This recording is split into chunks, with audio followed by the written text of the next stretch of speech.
हारे का सहारा श्याम बाबा की महिमा। एक एक सन्यासी और खुशहाल ईमानदार परिवार जयपुर के मालवीय नगर में रहने वाले पंडित दीनदयाल विश्वकर्मा जी का परिवार पूरे इलाके में अपनी शालीनता के लिए जाना जाता था। दीनदयाल जी एक सरकारी स्कूल से रिटायर्ड शिक्षक थे। उनका पूरा जीवन खाटू श्याम बाबा की भक्ति में बीता था। उनके घर के आंगन में सुबह शाम बाबा श्याम की आरती गूंजती थी।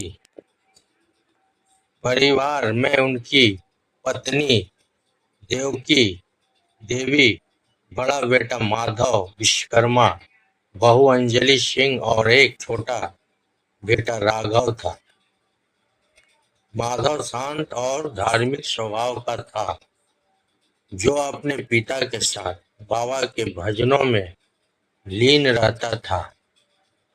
वहीं छोटा बेटा राघव पढ़ाई में बहुत तेज था और हाल ही में उसने अपनी MBA की पढ़ाई पूरी की थी।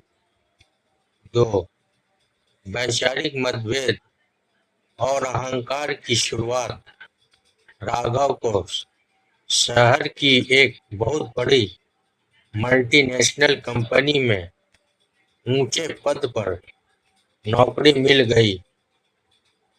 कुछ ही महीनों में राघव की मेहनत और सूझबूझ से कंपनी को करोड़ों का मुनाफा हुआ, जिससे राघव का प्रमोशन हो गया। अब राघव के पास महंगी गाड़ी, ब्रांडेड कपड़े और समाज के रईस लोगों के साथ उठना बैठना था। इस अचानक मिली सफलता ने राघव के मन में धीरे धीरे अहंकार का बीज बो दिया। वह घर में होने वाले श्याम बाबा के भजन कीर्तन और पूजा पाठ से दूरी बनाने लगा। एक दिन जब दीनदयाल जी ने उसे खाटू धाम चलने को कहा, तो राघव चिढ़कर बोला, पिताजी, आप लोग अंधविश्वास में जीते हैं। यह जो कुछ भी आज हमारे पास है, वह मेरी बुद्धि और मेरी 24 घंटे की मेहनत का नतीजा है। कोई बाबा आकर मेरी जगह काम नहीं करता। दीनदयाल जी ने शांति से कहा, बेटा, बुद्धि और समय भी उसी श्याम बाबा प्यारे की देन है। कभी अपनी मेहनत पर इतना गुमान मत करना। 3 परिवार में बिखराव और संकट के बादल। राघव का अहंकार इतना बढ़ गया कि उसने परिवार से अलग होने का फैसला कर लिया।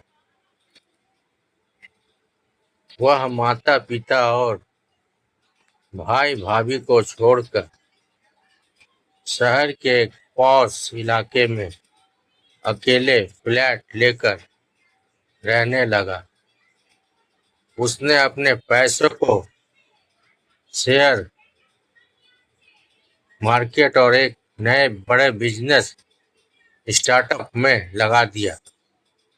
राघव को लगा कि वह खुद के दम पर बहुत बड़ा साम्राज्य खड़ा कर लेगा, लेकिन समय का चक्र हमेशा एक जैसा नहीं रहता।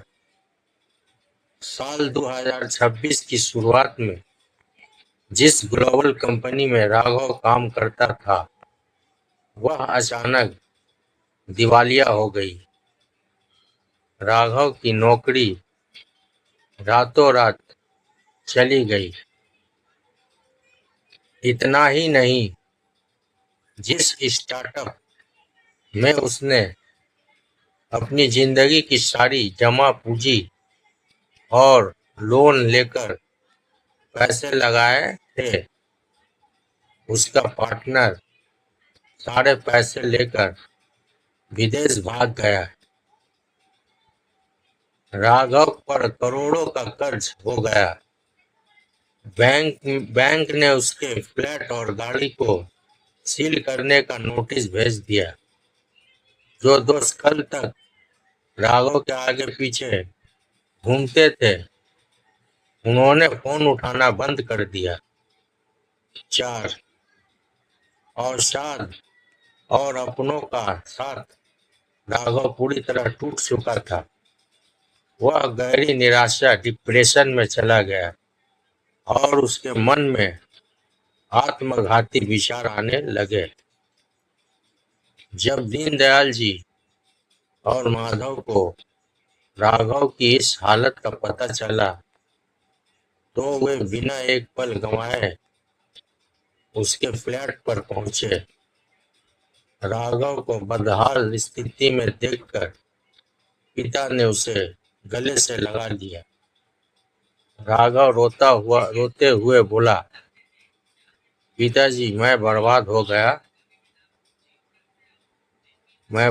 गया। मेरा सब कुछ खत्म हो गया है। मैं अब किसी को मुंह दिखाने के लायक नहीं रहा। दीनदयाल जी ने उसके आंसू पोंछे और कहा, बेटा, दुनिया के रिश्ते स्वार्थ के हो सकते हैं, लेकिन परिवार और परमात्मा का रिश्ता कभी स्वार्थ का नहीं होता। जब इंसान सब तरफ से हार जाता है, तब भी एक चौखट ऐसी है जो कभी बंद नहीं होती। चल मेरे साथ खाटू धाम, वही तेरी नैया पार लगाएंगे।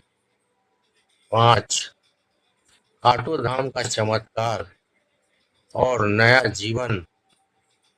राघव अपने पिता और भाई के साथ खाटू श्याम जी के दरबार पहुंचा।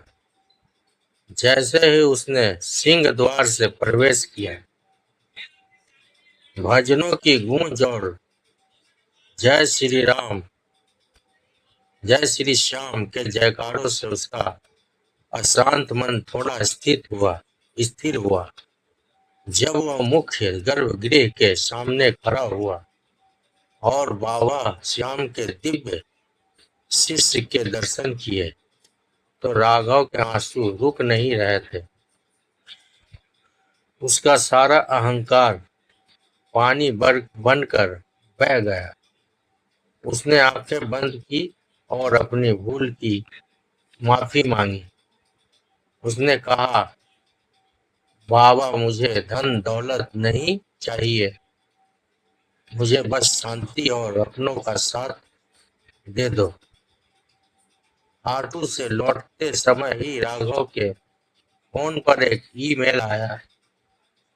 यह एक प्रतिष्ठित विदेशी कंपनी का संदेश था, जिसमें राघव के पुराने क्रेडेंशियल्स देखकर उसे भारत में उनके नए प्रोजेक्ट का मुख्य सलाहकार चीफ कंसुलेंट नियुक्त करने का प्रस्ताव भेजा था। इस नौकरी की सैलरी इतनी अच्छी थी कि राघव कुछ ही महीनों में अपना सारा कर्ज चुका सकता था। 6 उपसंहार। राघव को समझ आ गया कि इंसान की मेहनत सिर्फ एक जरिया है, लेकिन सफलता और सुरक्षा देने वाली शक्ति कोई और है। वह वापस अपने माता पिता के घर लौट आया। अब राघव हर महीने पूरे परिवार के साथ खाटू धाम जाता है और अपने हाथों से श्याम बाबा के भक्तों की सेवा करता है।